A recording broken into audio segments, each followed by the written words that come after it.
All right. Good afternoon, everybody. I have many areas to cover today, despite the top headline you are all undoubtedly acutely aware of.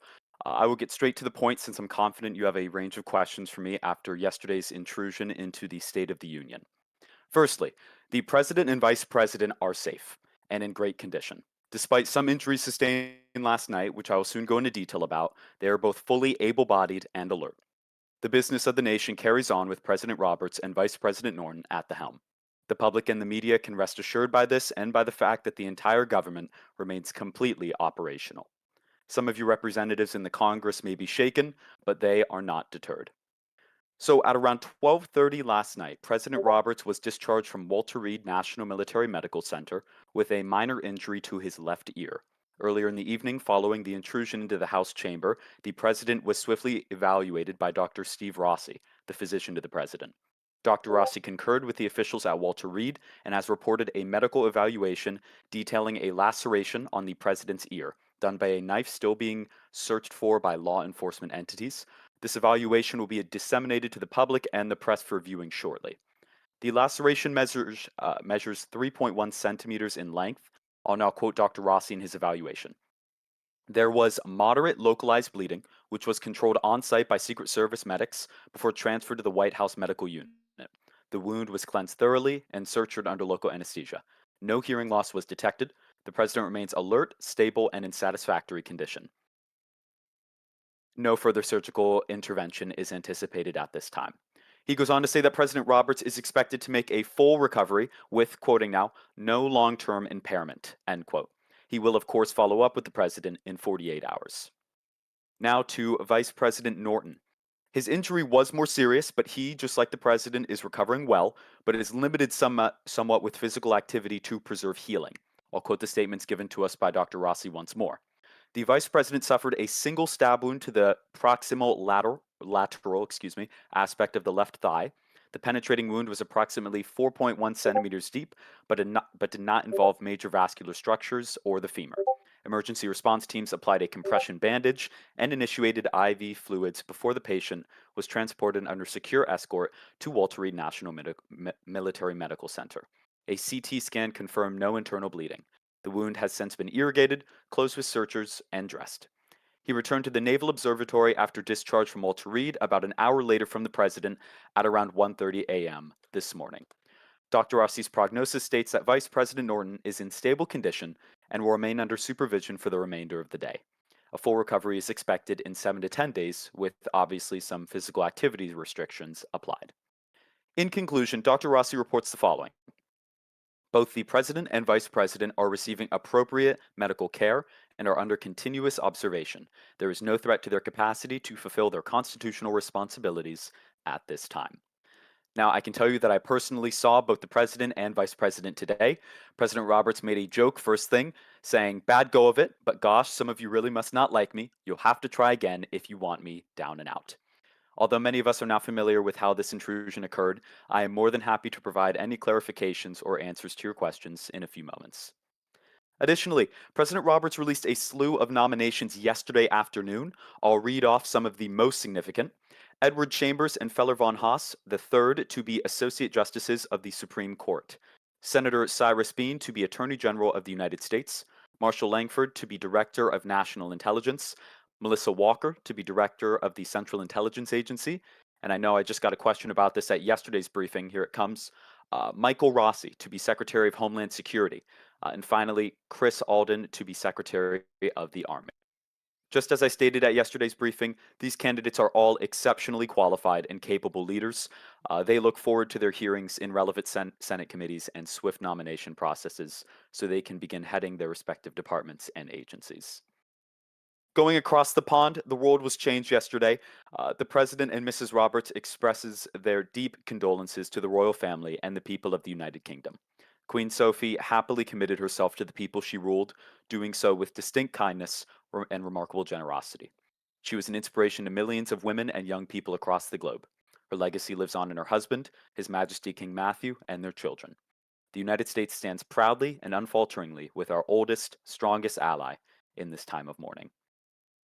Now, before I take questions, this is my last statement here. I'd like to turn back once again to the State of the Union to focus on what President Roberts did get a chance to lay out in his vision for the nation. I'll focus on his agenda specifically for healthcare right now. Just like millions of Americans know all too well, the healthcare system in this country is in dire need of repair. The president recognizes this. It's overwhelmed, too many cannot afford it, and in the greatest, wealthiest country on earth, we should be able to say that people can go to their doctors without bankrupting themselves or their children. Crushing medical debt does just that. It crushes working class Americans and eviscerates their bank accounts.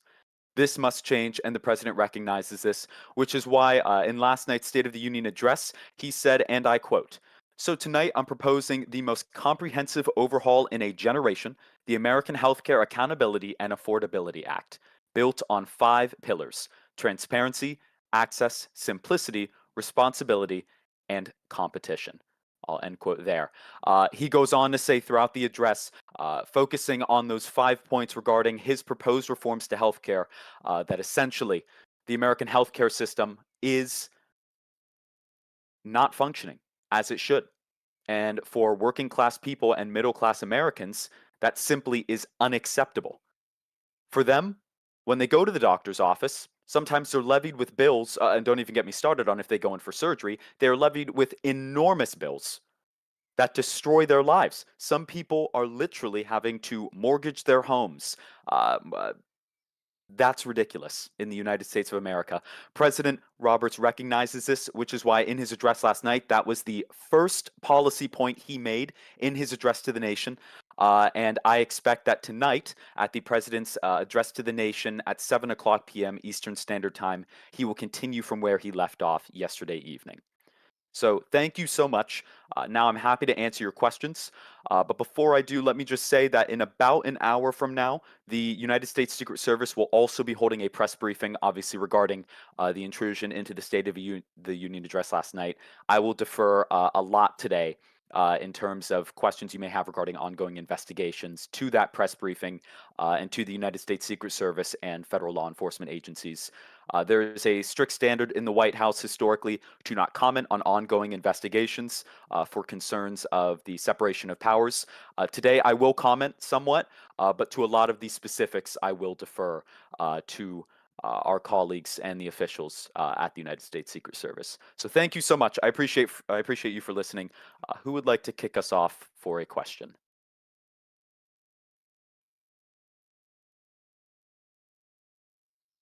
All right, I'll go to Craig. Thank you, Mr. Press Secretary. So, here at Apple, we are looking into investing into America. What has the president done specifically to expand businesses in America or manufacturing? Sure, absolutely. Thank you for the question. That's an excellent one. Listen, last night in the president's address, before he was interrupted, the next thing after healthcare that he focused on was his economic platform. Not only did this include tax cuts for middle class Americans, enormous ones at that, ones that will ensure when they get their April tax filing papers, they see a significant reduction in the amount of money they have to pay back. He also focused a lot on businesses around this country. Let me tell you something. President Roberts understands that corporations in the United States, including big ones such as Apple, but also small Main Street businesses, they need room to build. They need room to function. So, in his address last night, the president focused on discussing a flat 18% corporate tax rate.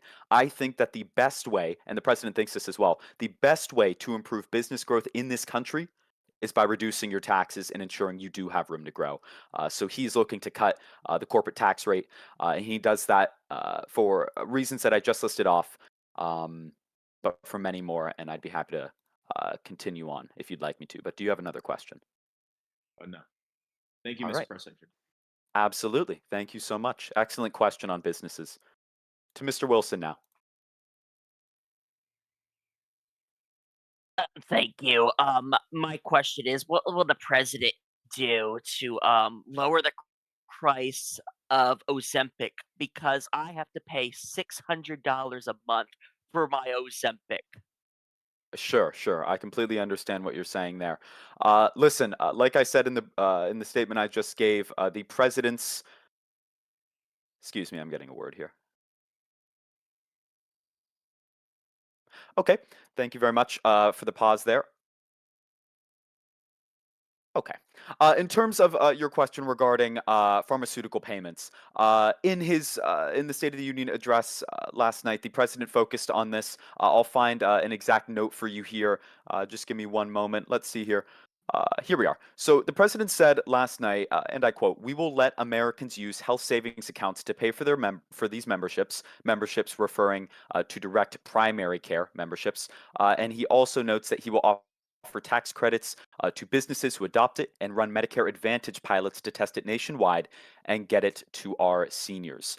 But when care is simple, because when care is simple, he says people get healthier. So what this means specifically in your case is that for payments, such as for Ozempic or any other pharmaceutical payments that are crushing, essentially the president has a program that he intends to launch to ensure that prices go down from where they start. So the prices are levied by these large pharmaceutical companies. The president plans to work in coordination with them to ensure that those prices are lowered.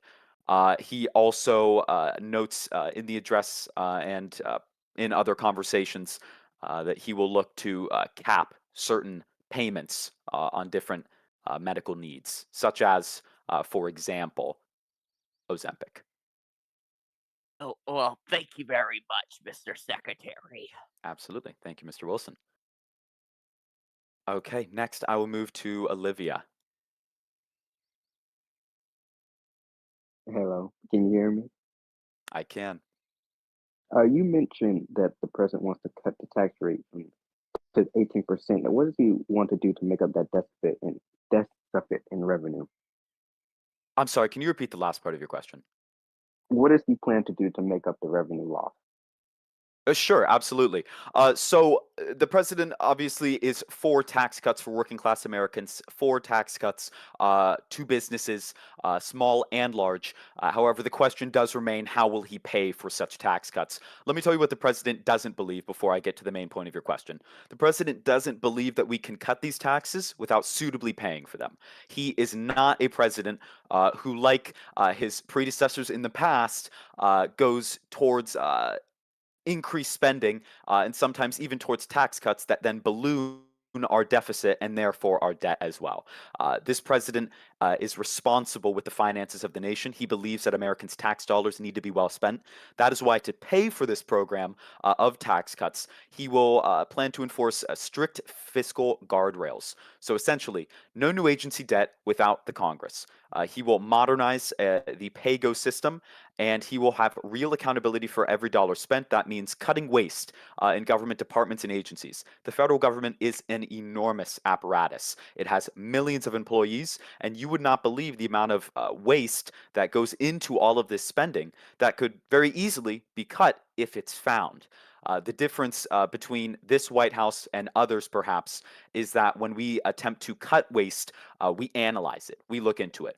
We do not take chainsaws or jackhammers to the federal government. We go in depth, we comb through the records, we go back in history. We look at everything we possibly can to ensure any debt that we are eliminating from the federal government is worth it.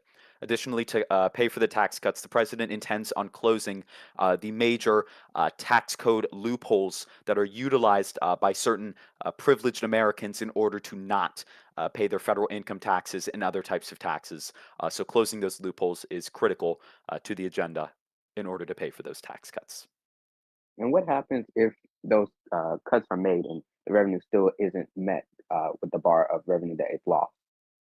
Good question. No tax cuts are going to be made by this president or by this Congress that would increase the deficit or the debt. They will all be done responsibly. Again, the president believes tax dollars must be well spent, and that includes reducing the deficit even while cutting their taxes. And he has a whole agenda in order for how to pay for that.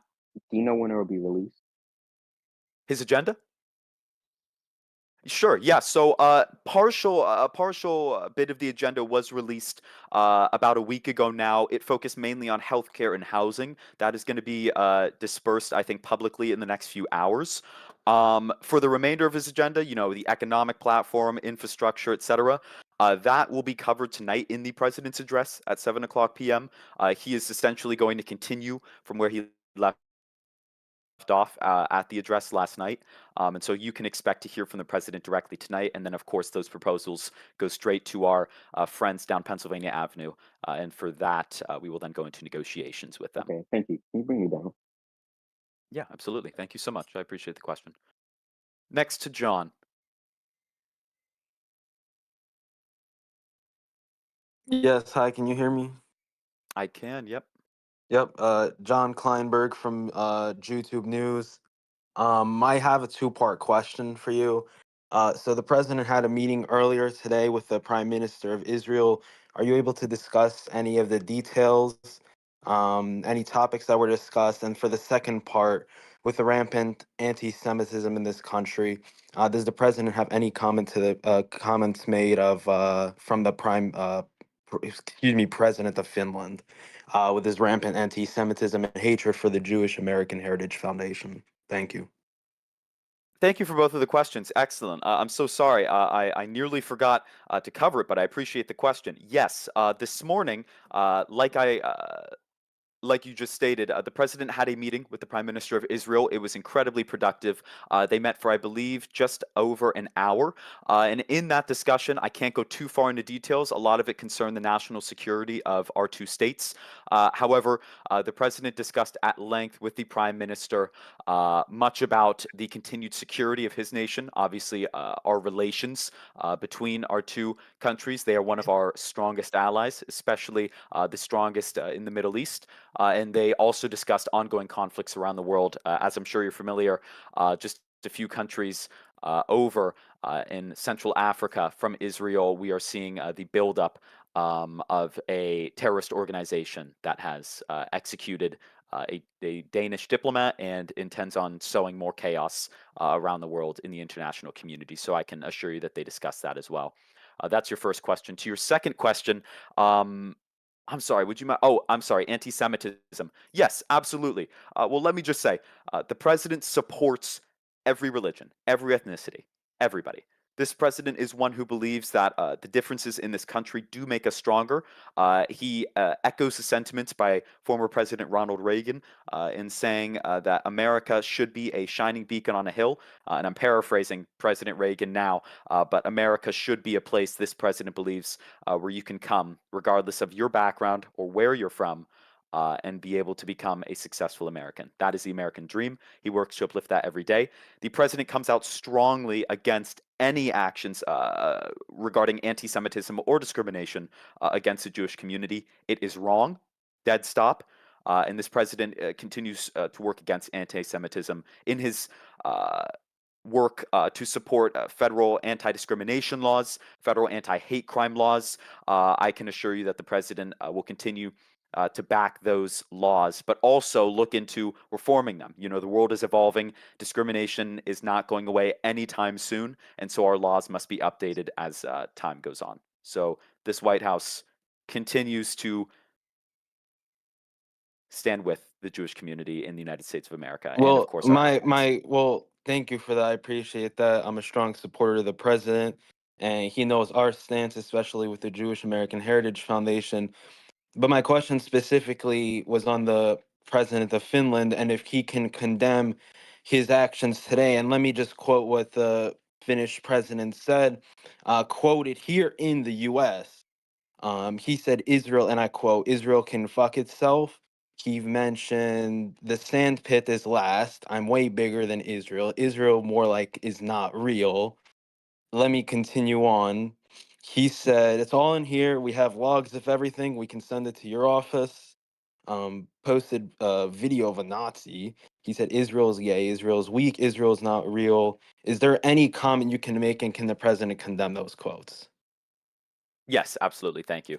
Um, Listen, obviously the president disagrees with literally every single statement that you just said, quoting the leader of Finland. Finland is an ally of the United States. We have multiple international partnerships with them. So I will circle back to you on this. I will talk with the president, but absolutely, in terms of, for instance, the if it's correct. Now I am truly unsure. This is just getting to me now with what you're saying.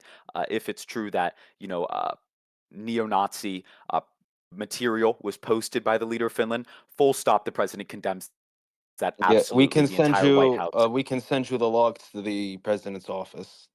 Sure, if you can send them to the press office, you can send them directly to my office. The president absolutely condemns that, and of course, the president continues to stand with Israel. Israel does exist.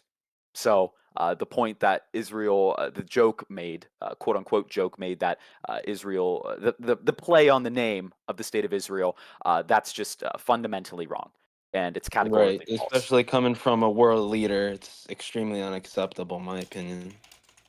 Absolutely. And I am just getting a note now that this may have been sent around in general chat. If so, that doesn't technically count in role play. But I'm truly unsure of the specifics of where this was sent and when. So I I will understand. I will Anything circle. said in general chat, it's not in role play and shouldn't be mentioned on stage. So you're right, Gibby. Okay, yeah, but either way, once I get more details and clarification on it, I will circle back with you, John. Thank you for the I question. understand. Thank you. And is the president also going to Oh, be meeting with the I'm sorry, I have one more question. It's a very quick one. Is the president still planning on meeting with our organization in roughly half an hour to meet with the Jewish leaders of America? Absolutely, the president looks forward to welcoming you into the West Wing. Thank you. That's all I have. You let got it. Thank you for C-SPAN the up, question. please. Okay, C-SPAN for the next question.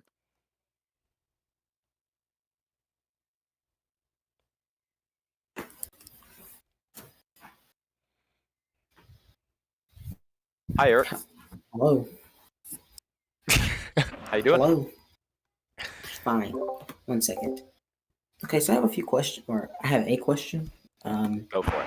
It's about a. I'm going to ask it. Okay. Can you confirm if Vice President Norton? Wait a minute. Wrong one. Sorry. Oh no, that was the right one. Can you confirm if Vice President Norton plans to resign following multiple White House leaks and reports that President Roberts asked him to step down during a call this morning? And was that request driven by concern for his well being, political reasons, or both? Thank you for the question. I cannot confirm the nature of any such leaks. Obviously, we look to keep an airtight White House. We will be as transparent as possible with the American people, but I really cannot confirm the nature of any sort of leaks that may or may not have come from the West Wing. So, to tell you the truth, Eric, I will have to just defer you to the president's address in the Oval Office tonight at 7:00 p.m. What I can say is, regardless of whatever the reality might be, the president does, support his vice president, whether or not the vice president would like to continue to serve or not. But I would just really refer you to the president's address tonight at 7:00. Thank you. Thank you, Eric. I appreciate it. Okay, next to Stephen. Thank you, Mr. Press Secretary. Stephen Dons from ABC. I've just got 2 questions for you, if that's okay. Go for it. Could you just remind me of the president's business plans for businesses from his State of the Union? Yes, absolutely, I can. So, like I said before, in terms of the president's plans for businesses, small and large, that includes Main Street all the way to, we just had a representative from the Apple company come up here. So, to companies as large as Apple in the United States. The president believes that we need to keep jobs in America. And that starts with, as I said before, allowing businesses to grow and expand in the United States. And of course, that means the best way that we can do that is by cutting their taxes, making sure that they do have that room to expand their operations and to continue to keep jobs here in the United States. And so that includes cutting the corporate tax rate down to 18%. And I'm just going to save this is just next a question because of your response to that. Does the president plan to meet with big business leaders to help him to succeed, that maybe give him like suggestions and ideas and stuff? Yes, absolutely. The president continues to support small, large, medium, any size business across this country. The president is looking to lift you up. And so, as history has taught us, the best way that you can enact reforms is by hearing directly from the people who would be affected by them. So, absolutely, I can assure you that the president will speak directly with business leaders. I can tell you that he's already spoken at length with small business owners. He's just had more access to them, whether it be on the campaign trail or when he's visiting a local community somewhere around the United States. He's talked to many small business leaders, and the largest sentiment shared by every single one of them is that taxes are too high for them to really thrive in the United States. And so the president heard that, and he took it straight to Congress last night, and he is committing to cutting the corporate tax rate, and he looks forward to meeting with those business leaders as well. All right, and my last question. This question is about before the state union, and when you made your press briefing about like saying it's all gonna be safe and stuff like that. But when will we see an apology from both the FBI and the White House of saying the State of the Union was safe, but it really wasn't, as we saw last night? Thank you for the question. Listen, in terms of the statement shared by the administration last night, here's what I can tell you. There is a difference between the rumors of threats we received yesterday versus what actually occurred at the State of the Union. Now, obviously, there was an intrusion, but the rumors of threats that we were hearing, which were not credible and obviously weren't because the State of the Union was not attacked in this manner that I'm about to state, was that there was going to be a bomb set off in the State of the Union somewhere in the Capitol building. That obviously did not happen. This was a lone individual, a crazed individual who federal law enforcement agencies are still on the hunt for, who slipped by security.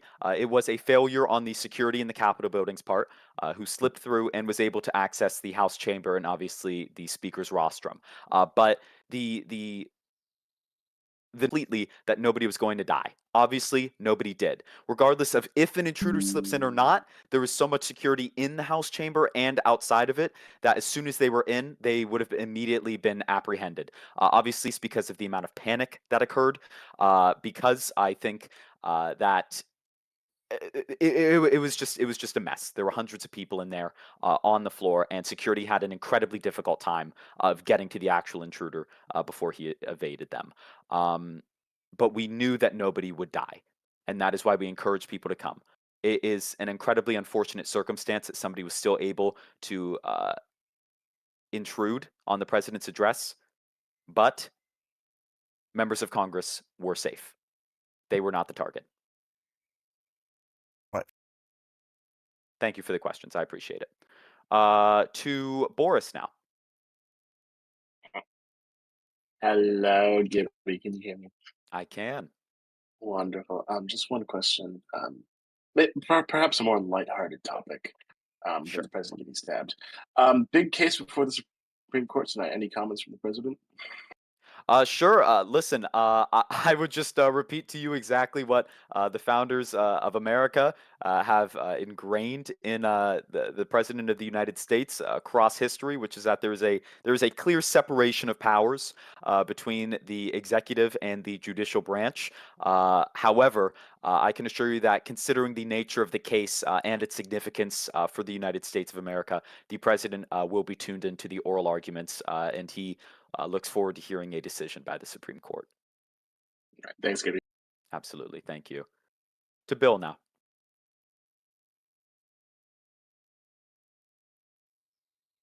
Thank you.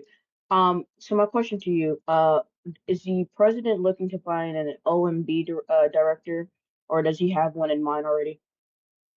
Thank you for the question. Yes, absolutely. Like I said before, for as much as this president is working to support middle class Americans to cut their taxes, to provide tax relief to small and large businesses, the best way that he can do this is by coordinating with the Office of Management and Budget. They support every budgetary and economic proposal that the president would like to see enacted into law. And so I can tell you that the president is currently vetting candidates for the director of OMB, and I'm sure that he will release a nominee in the coming days and weeks. Okay, thank you. Absolutely. Thank you. Okay, let's go to Quinn now.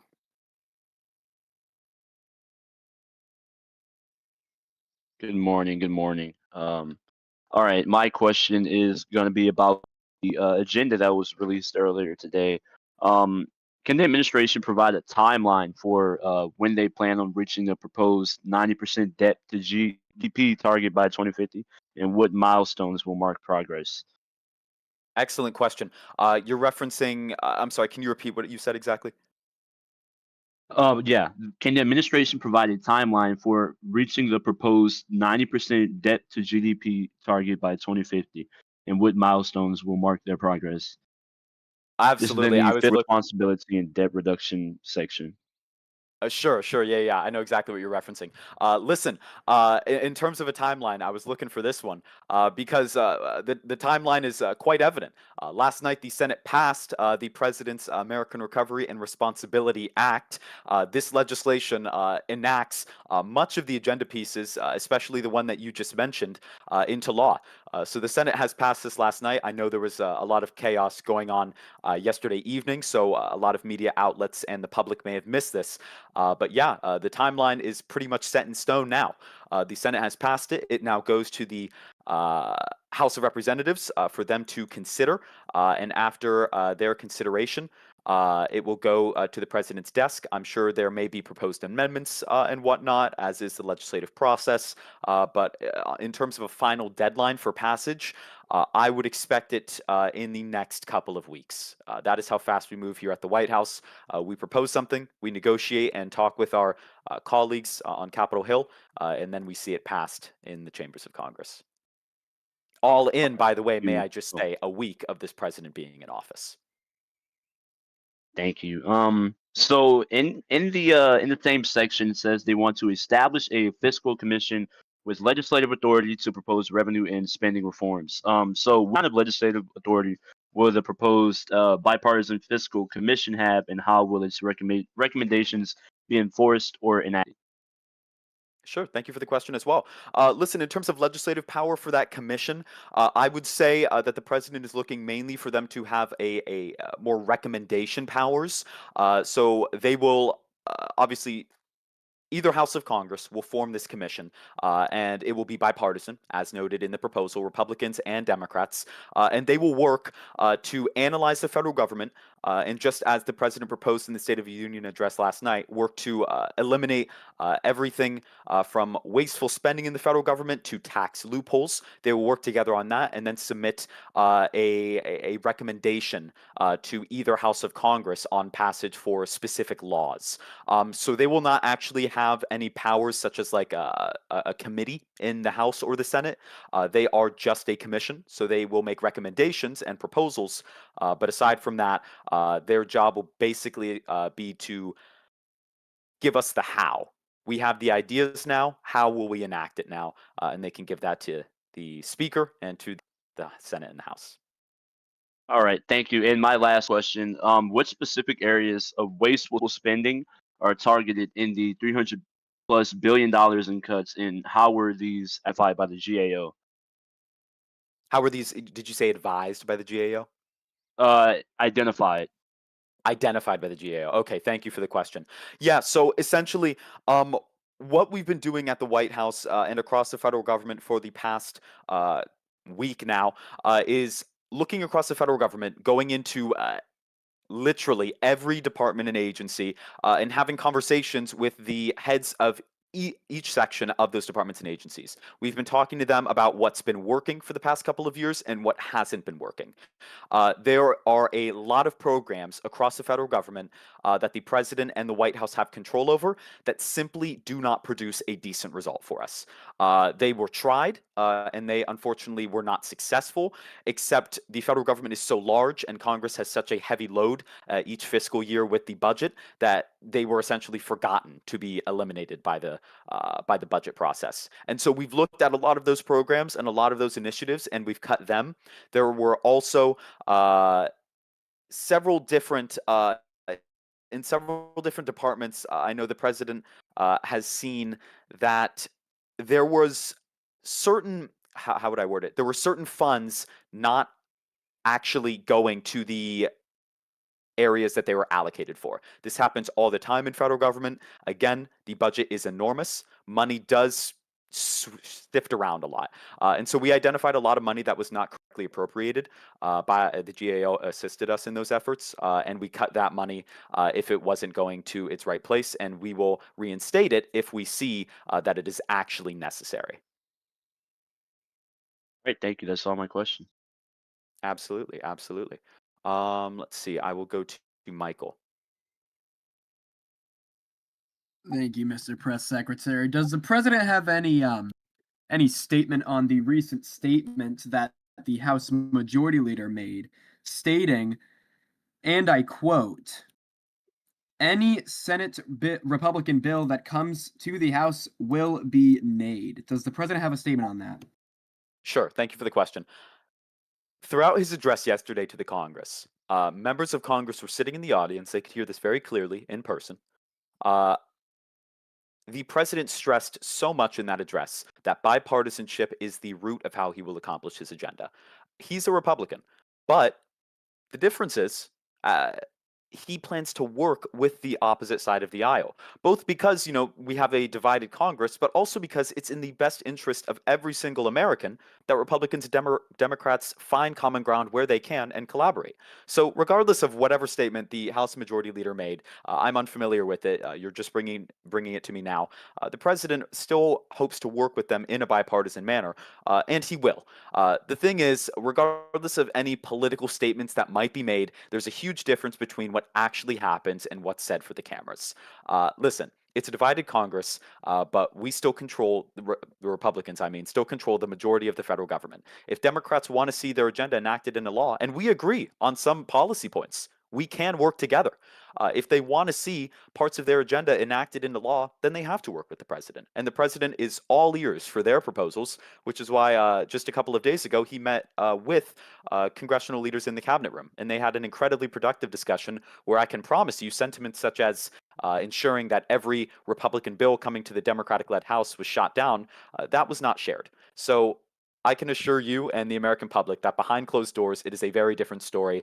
And the president will continue to work in the best interests of every American, regardless of their political affiliation. Democrat, Republican, green, purple, anything. Whatever they may be, the president is looking to represent them in the White House here.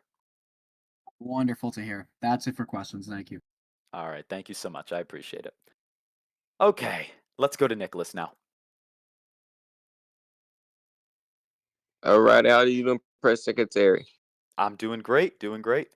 All right, I got two questions for you. So how does the president plan on finding, if the vice president does resign, how does the president find a replacement, especially as the president is Republican and the House has the Democrat majority? How can he ensure that the House and Senate can both come together and vote on a good replacement that the president has given to both houses? Look, thank you for the question. What I'm going to say in response, though, is what we have right now is just speculation. They're just rumors. So I don't know if it would be necessarily appropriate that on behalf of the White House, I comment on that speculation and the supposed leaks.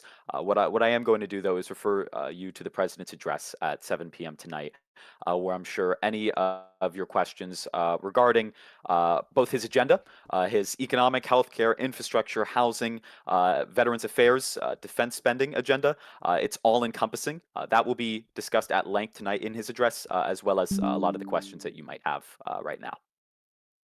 All right, and my second question will be, how does Vice President Norton feels about this phone call with the president about his resignation?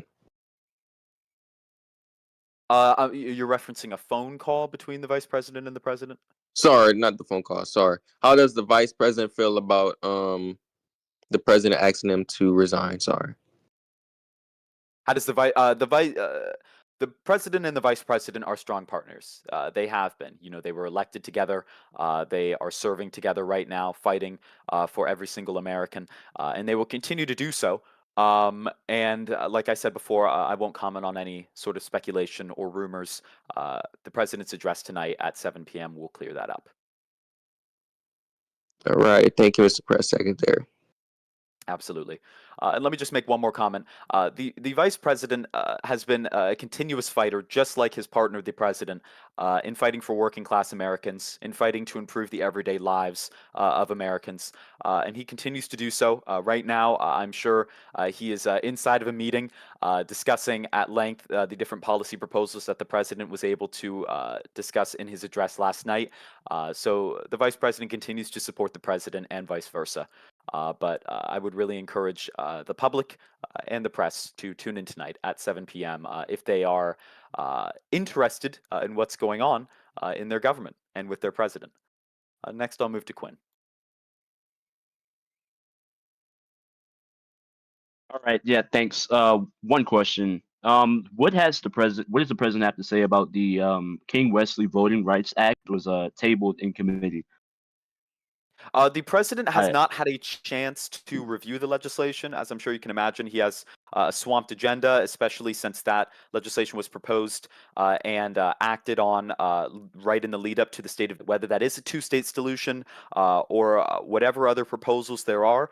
The president would hope to just support Israel and encourage them to collaborate and work in a good faith manner with the state of Palestine as well, because all people deserve a country and a sustainable, effective, and democratic run government. So we would hope that that can be delivered to the Palestinian people. And this is my last one. Does the president believe in the Respect for Marriage Act, where he's getting behind signing it? Can you repeat that? I'm sorry. Would the president support the Respect for Marriage Act? The Respect for Marriage Act, would he support it? I am not going to lie to you. Speaking out of role play here, I'm not 100% sure if that is already law or not, because I think that was passed during Biden in like 21 or 22. So I don't know if it's actually in role play. If it is, then yes, absolutely. Like I said before, President Roberts does not care who you love or who you marry. He would just hope that everybody can have a successful life in the United States of America with a partner of the same or opposite gender. So if it's in role play, yes, absolutely. If not, then I can talk with the president and circle back with you on whether he would support a law like that being enacted by this Congress right now, which I'm sure he would. All right, thank you. Thank you. And I will circle back with you on that. I just have to check with whether or not that's in role play. All right. Are there any more questions before I wrap up here? I do have to wrap up soon. The Secret Service will be holding their briefing in a couple of moments now. All right. I don't think I'm seeing any.